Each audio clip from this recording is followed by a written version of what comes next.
ఉస్మానియా యూనివర్సిటీలో ఉవ్వెత్తున ఎగిసిన విద్యార్థి కెరటం జార్జ్ రెడ్డి. ఓయూలో ఆధిపత్య పోకడలను ఎదుర్కొనేందుకు ప్రగతిశీల ఉద్యమానికి శ్రీకారం చుట్టిన విద్యార్థి నాయకుడు. క్యాంపస్లో పేద విద్యార్థులకు అండగా నిలబడ్డాడు. స్వేచ్ఛ కోసం పోరాటం చేశారు. పాలకవర్గం నిరంకుశ విధానాలను ప్రశ్నించారు. ఈ నేపథ్యంలో 45 ఏళ్ల క్రితం యూనివర్సిటీలోనే జార్జ్ రెడ్డిని దారుణంగా హత్య చేశారు.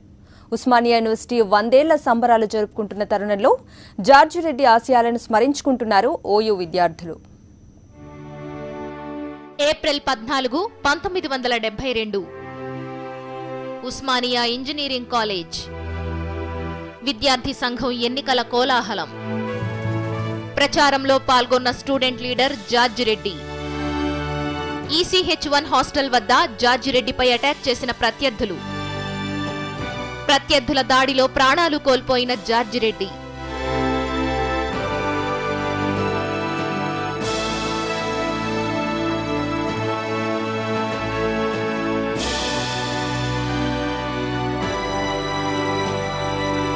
ఇక్కడే జార్జ్ రెడ్డిపై దాడి జరిగింది. ఈ మూల మలుపు వద్దే అతన్ని దారుణంగా పొడిచి చంపారు. ఆ రోజుల్లో ఈ సంఘటన రాష్ట్ర వ్యాప్తంగా తీవ్ర సంచలనం సృష్టించింది. ఇది జరిగి 45 ఏళ్లవుతోంది. ఇప్పటికీ జార్జ్ రెడ్డి ఆశయాలు యూనివర్సిటీలో ప్రతిబింబిస్తూనే ఉన్నాయి.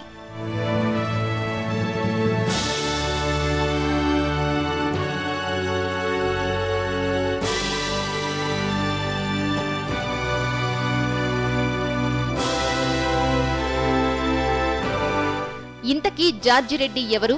ఉస్మానియా యూనివర్సిటీలో ఫిజిక్స్ విభాగంలో రీసెర్చ్ స్టూడెంట్. అటు చదువుతో పాటు ఇటు విద్యార్థి ఉద్యమాల్లో ముందుండేవారు. ఫిజిక్స్ లో గోల్డ్ మెడలిస్ట్ కూడా. మార్క్సిస్ట్ భావజాలంతో ప్రేరేపితమై విద్యార్థుల సమస్యలపై పోరాడారు. సామాజిక అసమానతలను, అన్యాయాలను ధైర్యంగా ఎదిరిస్తూ విద్యార్థులకు అండగా నిలిచారు.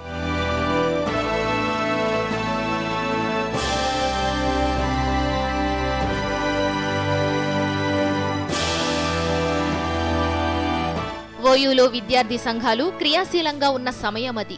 విభిన్న భావజాలాలు, వేరువేరు సంఘాలతో విద్యార్థులు వర్గాలుగా చీలిపోయారు. 1972లో విద్యార్థి సంఘం ఎన్నికల కోసం ప్రచారంలో పాల్గొన్నారు జార్జ్ రెడ్డి. ఇప్పుడు కిన్నెర హాస్టల్గా పిలుస్తున్న అప్పటి ECH1 హాస్టల్ వద్దకు చేరుకున్నారు. ఊహించని విధంగా శత్రువులు జార్జ్ రెడ్డి మీద దాడి చేశారు. కత్తిపోట్లకు స్పాట్లోనే ప్రాణాలు కోల్పోయారు జార్జ్ రెడ్డి.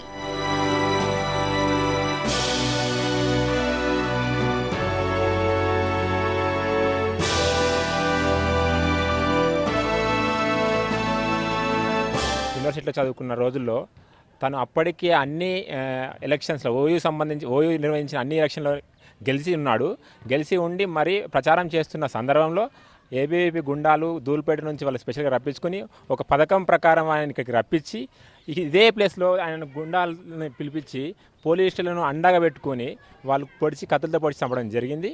ఇదే హాస్టల్ ముందు ఇక్కడ ఈ ప్లేస్లో అత్యంత కిరాతకంగా కిరాయి గుండాలతోటి RSS ఏబీవీపీ శక్తులు గుండాలు అత్యంత దారుణంగా 60 కత్తిపోట్లతో చంపినటువంటి హత్య చేసి చంపారు. ఇదే సందర్భంగా యూనివర్సిటీకి కూడా అనేక 6 నెలల పాటు కూడా మొత్తం యూనివర్సిటీ స్వచ్ఛందంగా బైకాట్ చేసి ఆ రోజు యూనివర్సిటీ అంటే విద్యార్థులు ఒక నిరసన తెలపడం జరిగింది. గ్రామీణ ప్రాంతాల నుంచి ఉస్మానియా యూనివర్సిటీకి వచ్చే విద్యార్థులకు అండగా నిలబడ్డారు George Reddy. Eve teasing, ragging కి వ్యతిరేకంగా ఉద్యమించారు. ఇప్పటికీ ప్రతి ఏడాది జార్జ్ రెడ్డి వర్ధంతి సందర్భంగా ఓయూ PDSU విభాగం ఆధ్వర్యంలో సమావేశాలు ఏర్పాటు చేస్తారు. ఉస్మానియా 100 ఏళ్ల సందర్భంగా జార్జ్ రెడ్డి జీవితానికి సంబంధించిన ఆసక్తికరమైన అంశాలను ఓయూలో ప్రదర్శనకు పెట్టారు. 1970వ దశకంలో ఉస్మానియా యూనివర్సిటీలో ఉన్న ఆ రోజు ఏబీపీ RSS మతోన్మాద గుండాల శక్తులకు వ్యతిరేకంగా ఆ రోజు ఉస్మానియా యూనివర్సిటీలో ఒక ప్రజాస్వామికమైన వాతావరణం నెలకొల్పడానికి, అదేవిధంగా ఈవ్ టీజింగ్, ర్యాగింగ్, అదేవిధంగా ఉస్మానియా యూనివర్సిటీలో అప్పటికే పెచ్చిపిల్లిపోతున్నటువంటి గుండాయిజం, అదేవిధంగా ఒక రకమైన భయాందోళనలు ఆ రోజు ఉస్మానియా యూనివర్సిటీలో ఉండేటివి. సామాన్య మధ్యతరగతి చెందిన విద్యార్థులు, అదేవిధంగా అప్పుడే గ్రామాల నుంచి అప్పుడప్పుడు యూనివర్సిటీలో అడుగు పెడుతున్న విద్యార్థులు చదువుకోవాలంటే ఉస్మానియా యూనివర్సిటీకి రావాలంటే భయపడుతున్న క్రమంలో ఆ రోజు జార్జ్ రెడ్డి వాటన్నింటినీ వ్యతిరేకిస్తూ వాళ్ళ పక్షాన్ని నిలబడ్డాడు. ఉస్మానియా విద్యార్థుల హక్కుల గురించి పోరాడిన జార్జిరెడ్డి తన చదువును ఎప్పుడూ నిర్లక్ష్యం చెయ్యలేదు. ఫిజిక్స్ విభాగంలో గోల్డ్ మెడల్ కూడా సంపాదించాడు. జార్జిరెడ్డి మరణానంతరం సైన్స్లో ప్రతిభ చూపిన విద్యార్థులకు జార్జిరెడ్డి పేరు మీద 3 ఏళ్ల పాటు గోల్డ్ మెడల్ బహూకరించారు. ఆ తరువాత ఏం జరిగిందో తెలియదు కానీ గోల్డ్ మెడల్ ఇవ్వడం ఆపేశారు. విశాలమైన ఆలోచనలు కలిగించడానికి కూడా అవకాశం లేకుండా ఒక వర్గం, ఒక గ్రూప్ సమూహం అంతా నియంత్రించే పరిస్థితి ఉండేది. ఈ పరిస్థితుల్లో మార్పు రావాలి.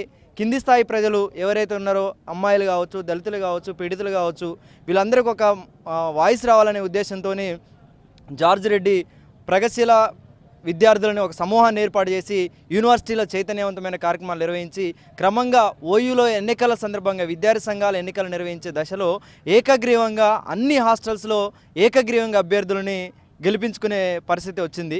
అంటే ఒక విద్యావేత్తగా విద్యార్థుల హక్కుల కోసం, విద్యార్థుల సమస్యల పరిష్కారం కోసం, ముఖ్యంగా దళిత వర్గానికి సంబంధించిన, మహిళా విద్యార్థికి సంబంధించిన, అదేవిధంగా వెనుకబడిన తరగతుల విద్యార్థుల హక్కుల కోసం తను ముందుండి కొట్లాడే క్రమంలో విద్యార్థుల పోరాటాలు చేశాడు. యూనివర్సిటీ అన్ని డిపార్ట్మెంట్లలో జార్జిరెడ్డి పేరుతో ఒక గోల్డ్ మెడల్ని ప్రతి సంవత్సరం ఇవ్వాలని, అలాగే ఒక లెక్చరర్ను కూడా every year George Reddy memorial lecturer కూడా యూనివర్సిటీ ఇప్పించాలని కూడా ప్రధానంగా యూనివర్సిటీ అధికారులను మేము కోరుతా ఉన్నాం.